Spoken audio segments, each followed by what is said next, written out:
Hello. आज आपण chapter 1 reproduction in lower and higher plants.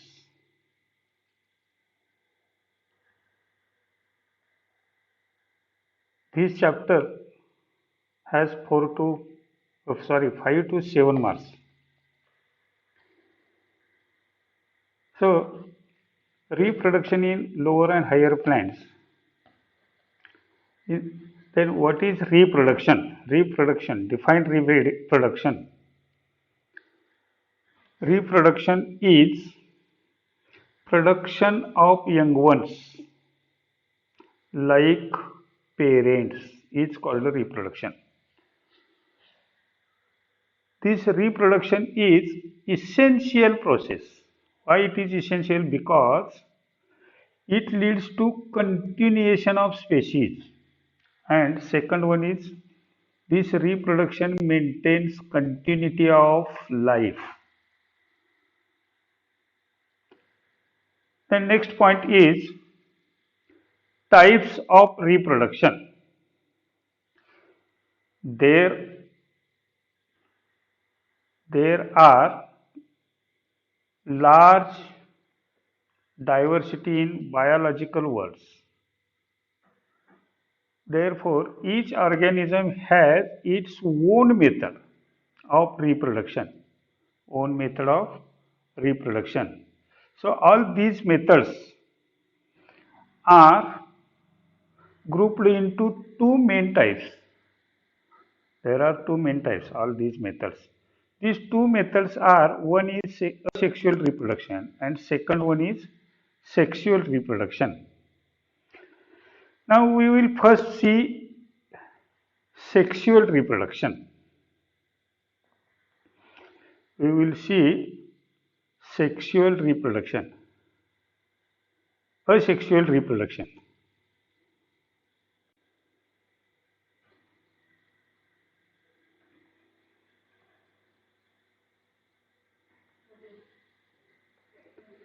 What is meant by asexual reproduction?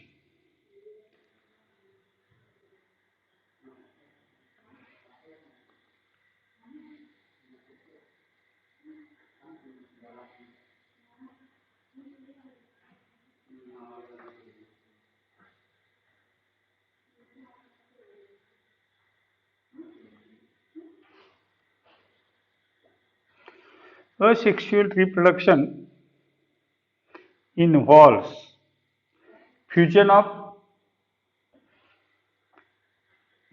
not involves asexual reproduction does not involves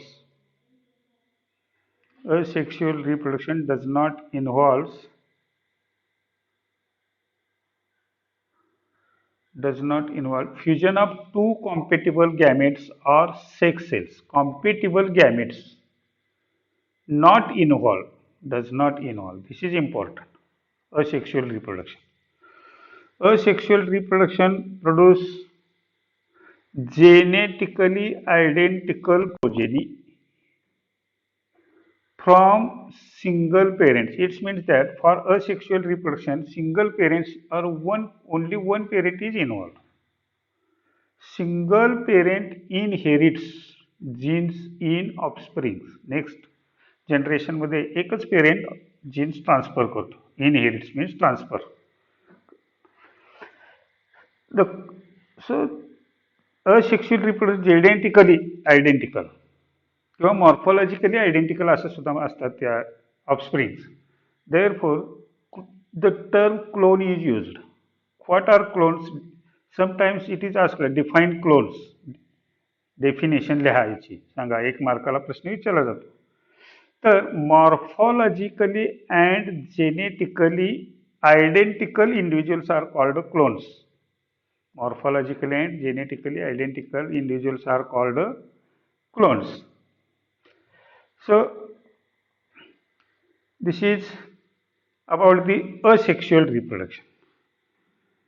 Now, this asexual reproduction in lower plants is again differentiated. So, there are types of asexual reproduction. There are different types of asexual reproduction.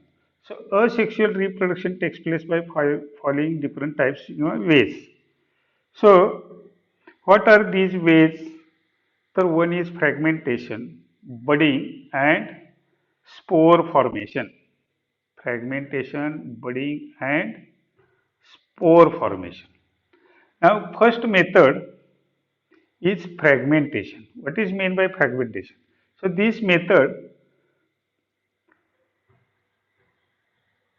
in this method, the body of organism multicellular break into fragments. Therefore, it takes place in multicellular organism. Fragmentation takes place in multicellular organism, and the body is break into fragments. So each fragment grow into new individuals. Example, Spirogyra, multicellular alga, that is Spirogyra. Now method next method is budding. Next method is budding. So budding is most common method in unicellular organism. Budding. So this budding takes place. This type of reproduction takes place during favorable condition. This is also important. Favorable condition का unfavorable condition असा प्रश्न विचारू शकता. Both favorable. The parent cells. What is budding? The parent cell produce one or more outgrowths. One or more outgrowths. These outgrowths are called buds. So these buds are initially attached to this mother cell. Then these buds separates and develops new individual. Example, unicellular yeast is the example. Here this is mother cell. It divides. In this budding, division is unequal. Division is unequal. Mother cell divides unequally. You have to remember this again. Next type, spore formation. Spore formation, that is also called a sporulation. That is also called a sporulation. So, in spore formation or sporulation, the algae produces flagellated motile spores. These motile spores are called zoospores. So you have to remember algae zoospores, and these are motile zoospores. These zoospores grow into new individuals. Example, Chlamydomonas. Here you have seen this figure. This is parent cell. This parent cell is called zoosporangium, reproductive structure. So these zoosporangium breaks parent cell and zoospores are liberated. So this each zoospore develops into new individuals. Chlamydomonas zoospores. You have to remember this pair. And these zoospores are motile. Zoospores are motile. You have also remember this pairing. Sometimes asked in pairing. Then other methods of asexual reproduction are also binary fission. So I have given here in the format of pairing. जोड्या लावा या स्वरूप binary fission. Example, amoeba and paramecia. Conidia formation. आता conidia are also spores, sporulation. These are spores of fungi. That is example, penicillium. And these conidia are non-motile spores. Algae मध्ये zoospores जे असतात ते motile असतात. Fungi मध्ये conidia non-motile spores असतात. So this gemule formation, that is in sponges, lower animals. Sponges is group of lower animals, phylum Porifera. याच्यामध्ये ते आपल्याला पाहायला मिळतं. Next, asexual reproduction. Next point is vegetative reproduction. Next point is vegetative reproduction. Now, what is vegetative reproduction? Define vegetative reproduction. Vegetative reproduction is also called asexual reproduction. in plants. So what are the definition? What is definition? Reproduction takes place through vegetative parts. This is important. Vegetative parts like root, stem, leaf or bud is called vegetative reproduction. Then this mode of vegetative reproduction in plants is used for commercial production of some economically important plants, crops. So there are artificial methods of vegetative propagation. You have studied. No. So these agriculture and horticulture exploit different artificial methods of vegetative reproduction for commercial crops, commercial production of crop plants. Namely, which are artificial methods? One is grafting, one is cutting, second grafting, third one is budding, fourth one is tissue culture and microsporogenesis, grafting. Cutting, grafting, budding, tissue culture and micropropagation. Now the first one is cutting.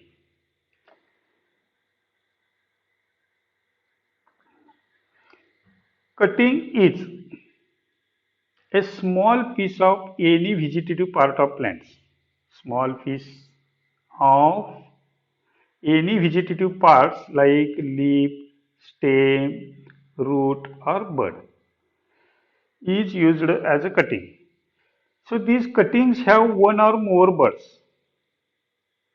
याला एक किंवा अनेक birds पाहिजेत. जर birds नसेल तर cuttings त्याच्यापासून reproduction होत नाही. these birds grows. Therefore cuttings must have one or more buds. So these cuttings are used for propagation. Example आपण इथे दिलेले आहेत. Stem कटिंगचे example. स्टेम पासून कशाच प्रोपॅगेशन केलं जातं? रोज, बोगनविलिया, शुगर केन. लीफ कटिंगसाठी कुठल्या याच्यामध्ये? सॅन्सवेरिया. नॅचरली ब्रायोफायलममध्ये लीफ कटिंग मार्फत व्हेजिटेटिव्ह प्रोपॅगेशन होतं. रूट कटिंग ब्लॅकबेरी याच्यामध्ये वापरलं जातं. So this is about the cutting. Then next type is grafting. Next type is grafting. So this grafting त्याला आपण कलम करणे म्हणतो. तर what is definition? Define grafting. आतापर्यंत एक दोन वेळा याच्यावर प्रश्न विचारला होता, डिफाईन ग्राफ्टिंग किंवा व्हॉट इज ग्राफ्टिंग. तर ग्राफ्टिंगची डेफिनेशन काय? तर joining of parts of two plants, joining parts of two, दोन प्लॅन्टचे पार्ट जॉईन केलेले in such a way that they grow, त्यांची वाढ as one plant is called grafting. The joining of parts of two plants in such a way that, अशा प्रकारे they grow as one plant is called grafting. ग्राफ्टिंगमध्ये दोन plant part घेतले जातात आणि त्यांचं जॉईन केले जातात. That is called grafting. आता ह्या ग्राफ्टिंगमध्ये हे दोन जे प्लॅन्ट्स असतात त्याच्यावरनं grafting, the term scion and stock are used. Scion and stock are used. What is scion? Scion म्हणजे कुठला पार्ट ग्राफ्टिंगमध्ये? The part of stem containing more than one bud is joined to rooted plant is called scion. एका स्टेमचा असा भाग घ्यायचा दुसऱ्या एका की त्याच्यामध्ये एक दोन बड असेल आणि तो रूटेड प्लॅन्टला जोडला जातो. That is called scion. The part of stem contain more than one bud is joined to rooted plant is called scion. Then what is stock? The rooted plant is called stock. Rooted plant is called stalk, and on the stalk the scion is inserted. So this is about the budding. Then grafting. Nantar next type is budding. Budding is also a type of grafting. हा grafting चाच एक प्रकार आहे. त्याला डोळा भरणे असं म्हणतो. Single bud In budding, only one bird is joined on the stalk. That is called a budding. ग्राफ्टिंगचाच प्रकार आहे तो, पण याच्यामध्ये काय केलं जातं, फक्त एक बड घेतली जाते आणि ती स्टॉकला जॉईन केली जाते. Budding, only one bud is joined on the stock. Example, budding कशामध्ये वापरलं जातं? Apple, pear, rose etcetera. Apple, pear, rose etcetera. Then next point, next method is tissue culture. Tissue culture method. तर tissue culture म्हणजे काय? तर it is modern technique. Small part of tissue is taken and it is grown in to artificial media and many plants are produced. That is called a tissue culture. म्हणजे त्याची definition इथे एका वाक्यात दिलेली आहे आपल्याला आपल्या टेक्स्टबुकमध्ये. Small amount of plant tissue, small amount of plant tissue is carefully grown to give many plantlet is called tissue culture. म्हणजे स्मॉल प्लांट, थोडासा टिश्यू घ्यायचे आणि त्याच्यापासून एक हजारो प्लांट्स तयार करतात. Tissue culture technique by using nutrient media in under controlled aseptic conditions लागतात त्याच्यासाठी टिश्यू कल्चरला. Now it is tissue culture plantlets are available in the market. For example, banana, केळीची टिश्यू कल्चर रोपे मिळतील. आपल्या शेजारीच नर्सरी आहे, तिथे लिहिलं आहे बघा, असं टिश्यू कल्चर केळीची रोपे मिळतील, टिश्यू कल्चर ऊसाची रोपे मिळतील. तर हे स्मॉल पार्टपासून डिसीज फ्री वगैरे अशी रोपं तयार करण्यासाठी त्याचा उपयोग केला जातो. ते आपल्याला पुढे येईलच. Then next, that is micro propagation. So this is recent advanced technique of tissue culture technique. It is micro propagation is also a tissue culture technique. तर या टेक्निकमध्ये काय केलं जातं? In which large number of plants are produced in very short time period is called a micro propagation. A tissue culture technique in which large number of plants are produced in very short time period is called a micro propagation. So by this micro propagation, genetically identical plants are produced. This is also important. Micro propagation पासून जे plants तयार होतात ते कसे असतात? Genetically identical असतात. That is clones म्हणतो आपण त्यांना, genetically identical. So this is the micro propagation. Then next point, आपण आता असेक्शुअल रिप्रोडक्शन बघितलं. आता next point is sexual reproduction. काही वेळेला तुम्हाला 2 मार्काला प्रश्न विचारतात, give distinguish between asexual and sexual reproduction. 4 point लिहायचे आहेत. तर आता सेक्शुअल रिप्रोडक्शन म्हणजे काय? Sexual reproduction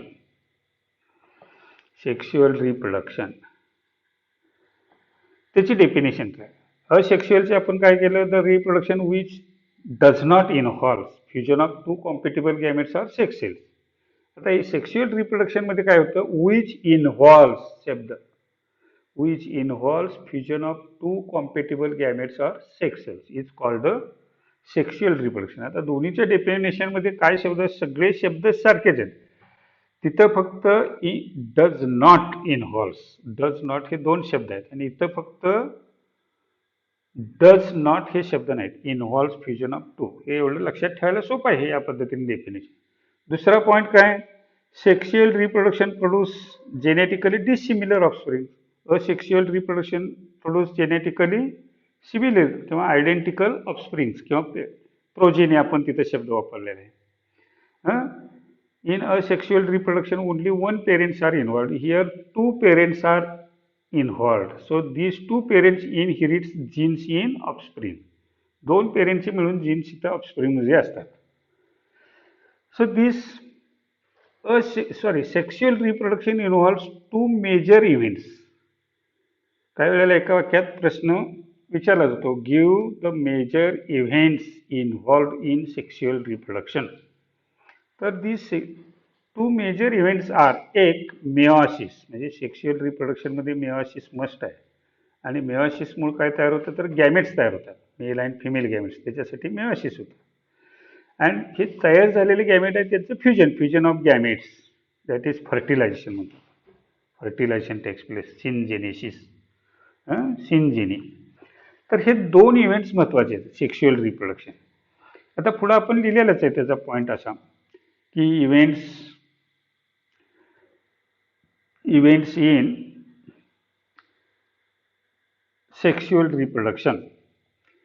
events in sexual reproduction, आता कुठलं तर आता इव्हेंट्सच्या मध्ये आपण त्याचं पुन्हा आणि वैशिष्ट्य characterised by characteristics of sexual reproduction. तर ह्याच्यामध्ये ह्या सेक्शुअल रिप्रोडक्शन कॅरेक्टराइज्ड बाय म्हणजे काय वैशिष्ट्य आहे सेक्शुअल, तर fusion of male and female gamete होतं. Fusion of male and female gamete होतं, that is called fertilisation. Fusion of male and gamete झालं की त्याच्यापासून काय तयार होतो, झायगोट तयार होतो, formation of zygote. Male and female gamete fuse to form zygote. आणि त्याच्यानंतर झायगोट तयार झाल्यानंतर एम्ब्रिओजेनेसिस काय तयार होतं, एम्ब्रिओ म्हणजे embryo, zygote develops in to embryo. So these are characteristics of sexual reproduction.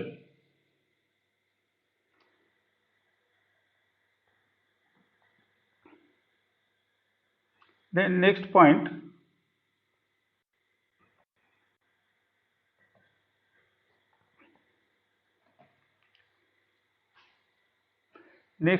is these events of sexual reproduction are grouped into three distinct stages. Events sexual रिप्रोडक्शनच्या event जे आहेत कॅरेक्टरिस्टिक्समध्ये आपण बोलले fusion of male and gamete, female gamete, fertilisation झाल्यानंतर formation of zygote तयार झाल्यानंतर एम्ब्रिओजेनेसिस. आता ह्या ज्या काय घटना आहेत कॅरेक्टर्स वैशिष्ट्य त्याचे 3 ग्रुपमध्ये रूपांतर केलं आहे. Sequential events group into 3 distinct stage. कोणते 3 स्टेज, तर एक प्री फर्टिलायझेशन स्टेज. आता या प्री फर्टिलायझेशन स्टेजमध्ये काय येतं तर गॅमेटोजेनेसिस अँड गॅमेट ट्रान्सफर. गॅमेटोजेनेसिस म्हणजे gamete formation, mail gamete formation, female gamete formation. म्हणजे इथं आपण प्लॅन्ट्समध्ये मायक्रोस्पोरोजेनेसिस, मेगास्पोरोजेनेसिस असं म्हणतो. तयार झालेले गॅमेट्स ट्रान्सफर करणे, male gamete into female gamete. नंतर second step is fertilisation. Transfer केल्यानंतर fertilisation, fusion of male and female gamete takes place, that is called a syngamy, that is also called a syngamy, fertilization. आणि fertilisation झाल्यानंतरचे जे काय घटना घडतात that is called post fertilisation changes असं म्हणतो. तर त्याच्यामध्ये काय होतं, झायगोट फर्टिलायझेशन तयार झाला, तो झायगोट नंतर एम्ब्रिओजेनेसिस आणि development of embryo. So these events takes place in sexual reproduction. These events takes place in sexual reproduction. Then next point, sexual reproduction in angiosperms. Sexual reproduction in angiosperms. What are angiosperms? Angiosperm plants म्हणजे कुठले, तर angiosperms are flowering plants. Angiosperms are flowering plants. All organisms reach to growth and maturity. Remember, all organisms reach to growth and maturity in their life before they can reproduce sexually. म्हणजे प्रजननच्या अगोदर सर्व सजीवांची वाढ होते आणि ते परिपक्व व्हायला लागतात. So this period of growth is called a juvenile phase or vegetative phase in plants. In plants मध्ये vegetative phase, juvenile phase म्हणजे किशोर अवस्था आपल्यामध्ये म्हणतो आपण त्याला. तर किशोर अवस्थेत त्या कालावधीत रिप्रोडक्शन खूप करता येत नाही, म्हणजे वाढ होत असते सजीवाची. So in plants end of vegetative phase म्हणजे त्याची वाढ झालेली असते. End of vegetative phase marks the beginning of reproductive phase, म्हणजे त्याची पूर्ण वाढ झाली व्हेजिटेटिव्ह की तिथून पुढे रिप्रोडक्टिव्ह फेज चालू होते प्लांट्समध्ये. पूर्ण वाढ झाली की फ्लावर यायला लागतात. सो हायर प्लांट्समध्ये ती रिप्रोडक्टिव्ह फेज कशी ओळखायची? तर in higher plant reproduct can be easily seen at the time of flower. फुलं यायला लागले की समजायचं, बर्ड्स आले की समजायचं की व्हेजिटेटिव्ह फेज संपली आणि रिप्रोडक्टिव्ह फेज सुरू झाली, flowering. So these angiosperms are common, मग सांगितल्याप्रमाणे commonly called flowering plants, angiosperms. So they produce flowers. Flowering plant का म्हणायचं तर ते प्रोड्यूस फ्लावर्स. कशासाठी? फ्लावरचं फंक्शन काय? Reproduction, sexual reproduction. Flower sexual reproduction साठी फुलं असतात. So these define flower. फ्लावरची डेफिनेशन काय? तर आपण फ्लावर शब्द लिहिला आहे आणि त्याच्या पुढे flower is specialised reproductive structure of plant for sexual reproduction. फुलं कशासाठी वनस्पती तयार करते? सेक्शुअल रिप्रोडक्शनसाठी. गुलाब कशासाठी? आपल्या शोसाठी नाही, आपल्यासाठी नाही, रिप्रोडक्शनसाठी. Therefore, we can see the function of flower. काय function of flower? To produce haploid gametes. This is one function. And to ensure fertilisation, म्हणजे फर्टिलायझेशन करणे. So these are two functions of flowers. Then we will see structure of typical flower. Next point is structure of typical flower. Flower म्हणजे काय? Specialized structure for sexual reproduction. Now, a typical flower consists four different whorls. Four different whorls. काय नाव त्यांची? Namely एक calyx, corolla, androecium and gynoecium. फुलामध्ये किती floral whorls असतात? 4. 4 different whorls. कोणते? Calyx, corolla, androecium and gynoecium.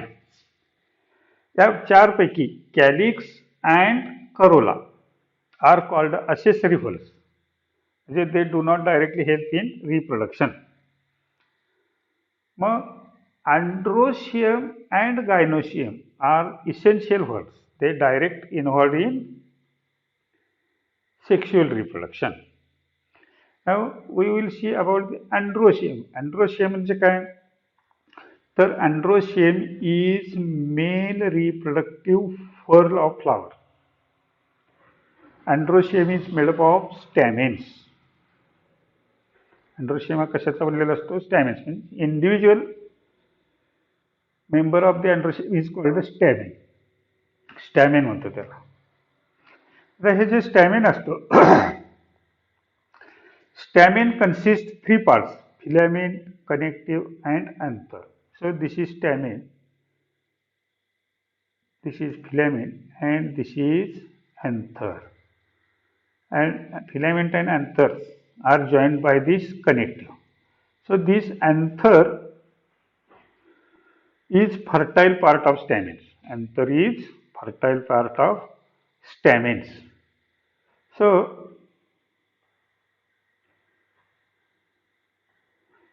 now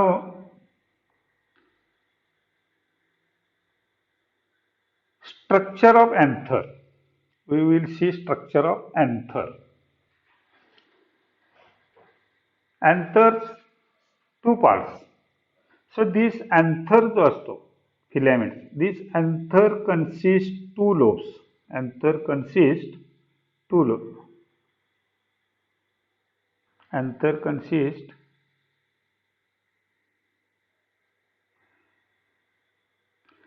two lobes, anther lobes. So it has 2 anther lobes, hence it is called a diathecus. It is called a diathecus, means this is, if this is anther lobe, it has 2 anther lobes. It has 2 anther. आता त्यापैकी एक anther lobe असतो, that is called one anther lobe, किंवा each anther lobe is monothecous, that is called monothecous. So this in monothecous anther there R 2 pollen sacks, किंवा त्याला मायक्रोस्पोरेंजिया म्हणतात. आता एकामध्ये जर 2 पोलन्स किंवा मायक्रोस्पोरे असतील तर 2 अँथरलोब म्हणजे डायथिकस मध्ये किती असणार? 4 असणार. Therefore dithecous anther consist 4 pollen sacs and hence this is called as tetrasporangiate. It is called a tetrasporangiate. This is tetrasporangiate anther. Then next point,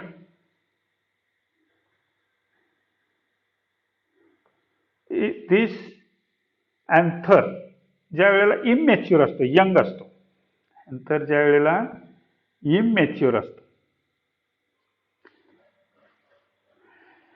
shows parenchymatous tissue surrounded by epidermis. म्हणजे त्या अंतरचा जर आपण TS घेतला transverse section तर असं ह्याच्याभोवती ही epidermis आणि ह्याच्यामध्ये parenchymatous tissue असतो. Parenchymatous tissue. So this is about the young anther. So this parenchymatous cells मधल्या काही cells, hypodermal cells below epidermis, hypodermal cells get transferred into archisporial cells by differentiation or heterogeneity म्हणतात. Differentiate होतात किंवा that is called हेट्रोजेनिसिटी.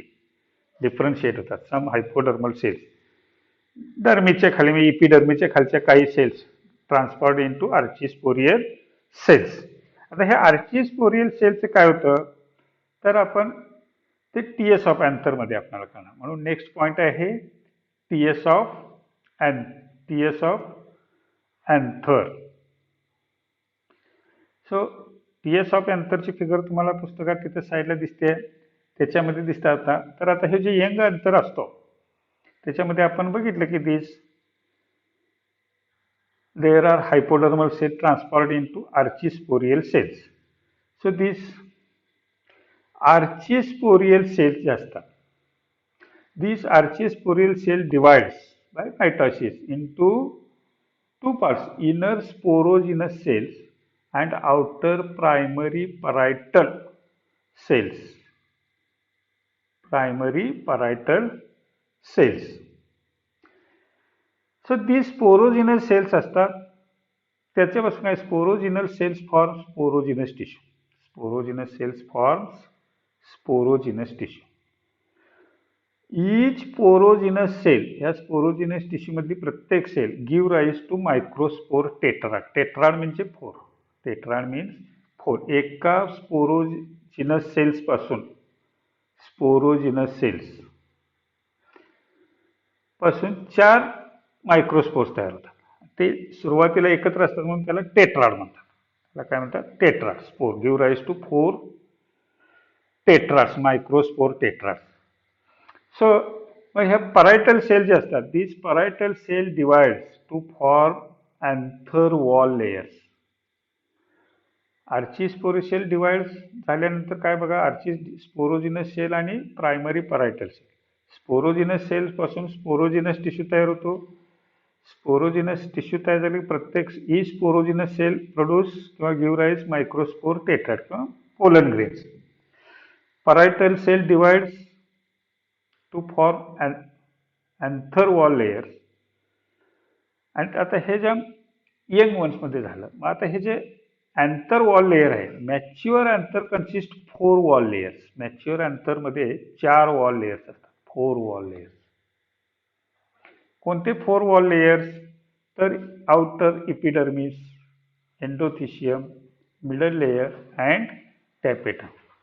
Anther consist, anther mature anther मध्ये 4 wall layers असतात. कोणते कोणते क्रमानं? Epidermis, endodermis, middle layer and tapetum. काही वेळेला रिअरेंज द फॉलोइंग असं तुम्हाला ऑब्जेक्टिव्ह दिलेलं असतं, which is the correct arrangement of the wall layers of the anther. असा प्रश्न विचारून ह्याचे 4 पर्याय केले जातात मागं पुढं. त्यावेळेला तुम्हाला त्याचा सिक्वेन्स माहीत पाहिजे. बाहेरून आतमध्ये epidermis, endodermis, middle layer and tapetum. साधा प्रश्न याच्यावर आपल्याला काय वाटतं, कसं पण विचारू शकतात ते. तर हे सगळं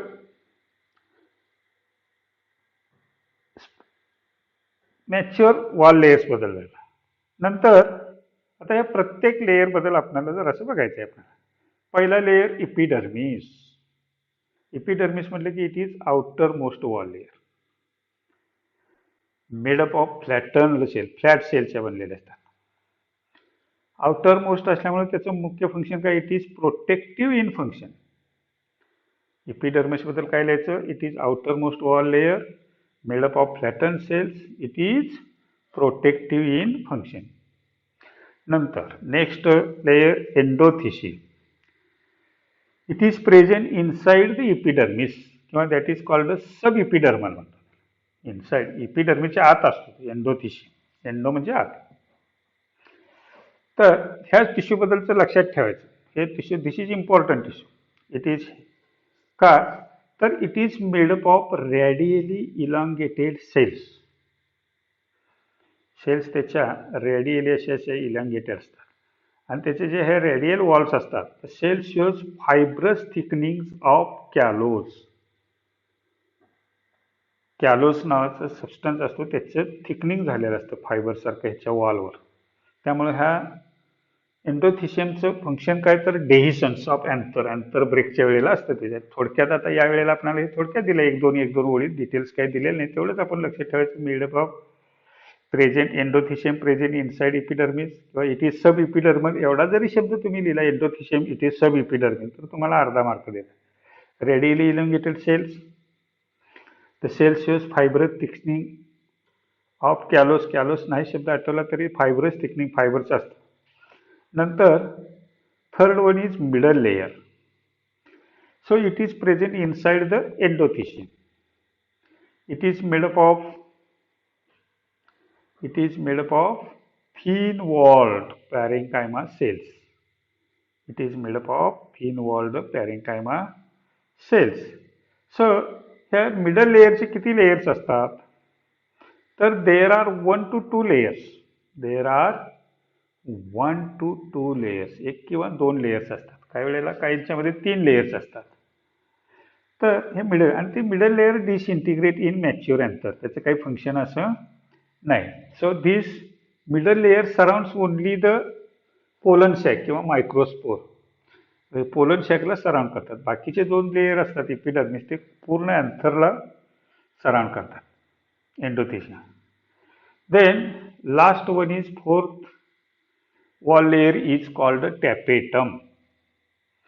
जसं इपिडर्मिस आउटर मोस्ट लेयर म्हणून टॅपेटम काय म्हणता येईल, आपण म्हटलं की tapetum endothecium is present inside the epidermis, middle layers are present inside the endothecium. आता तसं tapetum present inside the middle layers नाही म्हणता येईल, तर काय म्हणता येणार आपल्याला, इनर मोस्ट वॉल लेयर. तसं epidermis outer most wall layer, tapetum inner most wall layer of anther, हे लक्षात ठेवायचं. आता हा जो टिश्यू असतो it surrounds the sporogenous tissue. त्याच्यामध्ये जे स्पोरोजिनस टिश्यू असतो त्याच्या भोवती हा तसं आहे. आता दिस इज इम्पॉर्टंट लेयर का, तर it is nutritive layer. It nourish developing pollen grain, supply food, nourish. Nutritive layer. Cells are large with many nuclei, polyploid nucleus किंवा मेनी न्यूक्लियाड असतात त्याच्यामध्ये, हे लक्षात ठेवायचं त्याच्यावरती. Tapetum inner most sporogenous tissue. It also contribute in the formation of sporopollenin substance, हे त्याचे अजून फंक्शन्स आहेत. तर हे टॅपेटम बद्दल. नंतर next point is microsporogenesis. TS of anther नंतर मायक्रोस्पोरोजेनेसिस, म्हणजे याच्या मायक्रोस्पोर्समध्ये जो स्पोरोजिनस टिश्यू असतो त्या स्पोरोजिनस टिश्यूचे जे सेल्स असतात त्या सेल्सपासून मायक्रोस्पोर्स किंवा दॅट इज त्याला आपण पोलन ग्रेन म्हणतो. तर मायक्रोस्पोर्स तयार होण्याच्या प्रोसेसला मायक्रोस्पोरोजेनेसिस म्हणतात. मग त्याची काय डेफिनेशन लिहिली आहे, तर the formation of microspores from microspore mother cell by meiosis, important, meiosis cell division is called microsporogenesis. काय डेफिनेशन आहे, the formation of microspores from microspore mother cell by meiosis is called microsporogenesis. The cells of sporogenous tissue functions as कशी process होते ते आपण बघायचे आहे. तर cells of sporogenous tissue functions as microspore mother cell. Each microspore mother cell divides by meiosis. इथे शब्द राहिले मायक्रोस्पोर मदर सेल MMS. तर हे जरा लक्षात ठेवायचं. Microspore mother cell divides by meiosis to form 4 haploid microspores. Haploid turn असले की कंसात एन लिहायचे. मायक्रोस्पोर्स किंवा त्याला पोलन ग्रेन्स म्हणतात. So these pollen grains are initially held together by common wall, hence it is called tetrahedral tetrad. त्याला काय म्हणतात?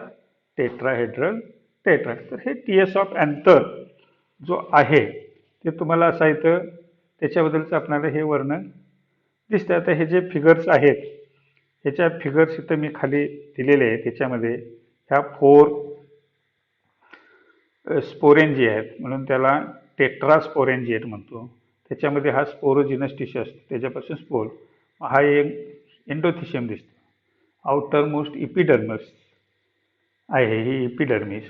Middle layers 1 to 2 tapetum cells, sporogenous tissue, आणि त्याच्या इपिडर्मिसच्या आतला इथं एंडोथिशियम दाखवलेलं आहे. ते कनेक्टिव्ह टिश्यू असते. बऱ्याच वेळेला पूर्वी sketch and level TS of anther असा प्रश्न यायचा. आता तसं काही फारसं नाही. आता तुम्हाला जरी ही फिगर दिली जाते आणि त्यातले पार्ट्स विचारले जातात, म्हणजे हे पार्ट्स कुठला, middle layer, epidermis, connective tissue, sporogenous tissue, endothecium, अशा पद्धतीचे आता प्रश्न विचारले जातात. आपल्याला जवळजवळ 30-32 प्रश्न असतात. त्यामुळं फिगर काढणं म्हणजे काही फिगर काढायला प्रश्न विचारले जातात पण एवढी जास्त मोठी अशी नाही. त्यामुळे हे TS ऑफ अँथर, त्याचे पार्ट्सची नावं, कुठला middle layer, tapetum, epidermis, sporogenous tissue, काही याच्यामध्ये पोलन टेट्रॅड्स, हा TS ऑफ अँथर दिसतो. आणि दुसरी जी फिगर आहे ती डेहीज झालेले अँथर, म्हणजे त्याच्यात पूर्ण पोलन ग्रेन्स तयार झालेले आहेत आणि इतर हे इपिडर्मल वॉल लेयर्स जे आहेत, अँथर वॉल ब्रेक होऊन त्यातनं मायक्रोस्पोर्स किंवा पोलन ग्रेन लिबरेट होतात. That is called a dehisced anther, break झालेला अंतर. तर this is about the TS of anther and formation of spores. So you have to remember these points. जर बघा अगदी साधं सिंपलमध्ये आपल्याला ते दिलेलं आहे. तर आपल्याला ते लक्षात राहते का बघा, काही सुद्धा याच्यामध्ये अडचण नाही. तर अशा पद्धतीने आपण हे आजचं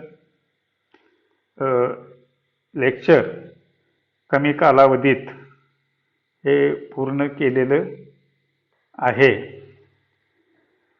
आणि मला वाटते सगळ्यांना ते समजलं असेल. तर काही प्रॉब्लेम आला, एका दुसऱ्या शब्दाचं जर स्पेलिंग